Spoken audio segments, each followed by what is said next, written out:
पश्चिम महाराष्ट्रातील सर्वात मोठी लढत नगरपालिकेची होते ती म्हणजेच कराड नगरपालिकेमध्ये। कारण कराड नगरपालिकेमध्ये भारतीय जनता पार्टीला रोखण्यासाठी महाराष्ट्राचे माजी मुख्यमंत्री याचबरोबर सध्याचे मंत्रिमंडळातील मंत्री आणि सातारा जिल्ह्याचे पालकमंत्री शंभूराज देसाई आणि राष्ट्रवादी काँग्रेस शरदचंद्रजी पवार पक्षाचे माजी मंत्री बाळासाहेब पाटील यांनी जोरदार फिल्डिंग लावलेली आहे। कसल्याही परिस्थितीमध्ये भाजपला रोखण्यासाठी ही जोरदार फिल्डिंग सुरू आहे। नमस्कार, मी विकास भोसले, आपण पाहताय महाराष्ट्र लाईव्ह।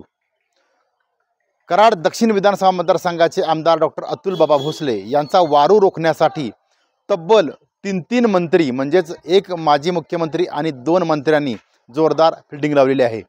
खरं तर काल कराड नगर परिषदेच्या या निवडणुकीमध्ये जोरदार रंगत पाहायला मिळाली। विशेष म्हणजे पहिल्यांदा पाहूयात की कराड नगर परिषदेमध्ये सध्याची काय परिस्थिती होईल आणि कशा पद्धतीने हे निवडणूक लढवली जाईल। कराड नगर परिषदेमध्ये 31 नगरसेवक संख्या आहे आणि म्हणजे 15 प्रभाग आणि 31 नगरसेवक संख्या आणि यामध्ये एकूण थेट नगराध्यक्षपद अशा पद्धतीने ही लढत होणार आहे। नगराध्यक्ष पदासाठी 9 उमेदवारी अर्ज राहिलेले आहेत, म्हणजे 9 जण यामध्ये रिंगणात आहेत आणि 31 जागेसाठी तब्बल 109 इतके उमेदवारी अर्ज आहेत। म्हणजेच ही लढत जी आहे ती तिरंगी चौरंगी होण्याची अधिक शक्यता आहे। यामुळं या लढतीकडे सर्वांचं लक्ष लागून राहिलं आहे। खरं तर कराड शहर हे पहिल्यापासून अतिसंवेदनशील शहर म्हणून ओळखलं जातं। या ठिकाणी आघाड्यांचं राजकारण पहिल्यापासून पाहायला मिळालं। मात्र गेल्या निवडणुकीमध्ये 2017च्या नगरपालिका निवडणुकीमध्ये नगराध्यक्ष हा पहिली वेळ इतिहासात डॉक्टर अतुल भोसले यांच्या नेतृत्वाखाली भारतीय जनता पार्टीच्या चिन्हावरचा नगराध्यक्ष निवडून आला। यानंतर खऱ्या अर्थानं या कराडकडं भारतीय जनता पार्टीनं खूप चांगल्या पद्धतीने निधी दिला आणि याचा परिपाक म्हणून कराड दक्षिणमध्ये कमळ फुललं ते आमदार डॉक्टर अतुल बाबा भोसले यांच्या रूपानं। तब्बल 39,000 मताधिक्य या ठिकाणी विधानसभेला आमदार डॉक्टर अतुल भोसले यांना मिळालं आणि यानंतर महाराष्ट्राचे मुख्यमंत्री देवेंद्र फडणवीस यांनी मोठ्या प्रमाणात निधी या कराड नगर परिषदेसाठी दिला। आता आजचा विषय आहे तो म्हणजेच या नगर परिषदेच्या निवडणुकीकडं सर्वांच्या नजरा का आहेत। कारण भारतीय जनता पार्टी हे स्वबळावर सर्व उमेदवार या ठिकाणी उभे केलेले आहेत आणि थेट नगराध्यक्षपदासाठी विनायक पावसकर यांच्यासारखा अत्यंत स्वच्छ आणि आक्रमक चेहरा या ठिकाणी दिलेला आहे। यामुळं कसल्याही परिस्थितीत भारतीय जनता पार्टीला रोखायचंच असा पवित्रा काँग्रेसचे नेते माजी मुख्यमंत्री पृथ्वीराज चव्हाण यांनी घेतलेला आहे। यामुळं काँग्रेसने देखील या ठिकाणी स्वतःच्या पक्षचिन्हावर या ठिकाणी उमेदवार उभे केलेले आहेत आणि उर्वरित ठिकाणी जिथं पक्षचिन्ह नाही तिथं ते इतर समविचारी पक्षांना म्हणजेच बाळासाहेब पाटील यांच्या लोकशाही आघाडीला आणि राजेंद्रसिंह यादव यांच्या यशवंत विकास आघाडीला ते मदत करणार आहेत। आता जो लढत होणार आहे खरी ती भारतीय जनता पार्टी विरुद्ध सर्व पक्ष अशी होणार आहे।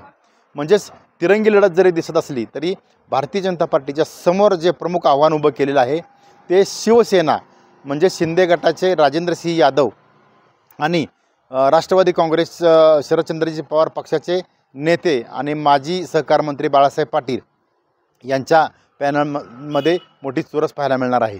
याचबरोबर माजी मुख्यमंत्री पृथ्वीराज चव्हाण यांच्यासुद्धा काँग्रेसचा पॅनल या ठिकाणी उभं करण्यात आलेला आहे। खरीप नगराध्यक्षपदाची लढत होणार आहे ती म्हणजेच भाजपचे अधिकृत उमेदवार विनायक पावसकर यांच्या विरोधात शिवसेना शिंदे गटाचे आणि राष्ट्रवादी काँग्रेस शरदचंद्र पवार पक्षाचे दोन्हीचे जे आघाडी झालेले आहेत या पक्षाचे नेते राजेंद्रसिंह यादव याचबरोबर काँग्रेसचे जाकीर पठाण आणि अपक्ष उमेदवार राहिलेले रणजित पाटील यांच्यामध्ये चौरंगी लढत पाहायला मिळणार आहे। मात्र कसल्याही परिस्थितीत आमदार डॉक्टर अतुल भोसले यांचा वारू रोखायचाच असा चंग माजी मुख्यमंत्री पृथ्वीराज चव्हाण याचबरोबर मंत्री शंभूराज देसाई आणि बाळासाहेब पाटील यांनी सर्वांनी एकत्र येऊन या ठिकाणी बांधलेला आहे। कारण अतुल भोसले यांना हे जिल्हाध्यक्ष आहेत भाजपचे, यांना रोखण्यासाठी सर्वतोपरी प्रयत्न सुरू आहेत। मात्र ही निवडणूक भाजपसाठी खूप मोठी प्रतिष्ठेची निवडणूक आत्ता सध्या गणली जाते। कारण जिल्हाध्यक्ष हे अतुल भोसले आहेत, त्यांचाच वारू जर कराडमध्ये रोखला तर आगामी पंचायत समिती आणि जिल्हा परिषद निवडणुकीसाठी त्यांना रोखणं सहज शक्य होईल। या निवडणुकीमध्ये दुसरा मुद्दा अजित पवार यांचा जो राष्ट्रवादी काँग्रेस पक्ष आहे तो सुद्धा अतुल भोसले यांच्या विरोधासाठी पडद्यामागून मोठ्या प्रमाणात माजी मुख्यमंत्री पृथ्वीराज चव्हाण याचबरोबर शंभूराज देसाई आणि बाळासाहेब पाटील यांना मदत करताना दिसतोय। म्हणजेच एकंदरीतच काय तर भारतीय जनता पार्टीला कराड शहरातून रोखण्यासाठी माजी मंत्र्यासह अजित पवार यांचा गट, याचबरोबर एकनाथ शिंदे यांची शिवसेना आणि शरदचंद्रजी पवार पक्षाच्या नेत्यांनीसुद्धा मोठी मोर्चेबांधणी केलेली आहे। अशा या चक्रव्यूहामध्ये सध्या भारतीय जनता पार्टीचे नेते डॉक्टर अतुल भोसले असतानासुद्धा हा चक्रव्यूह ते कसे भेदतात याकडे सगळ्यांच्या नजरा आहेत।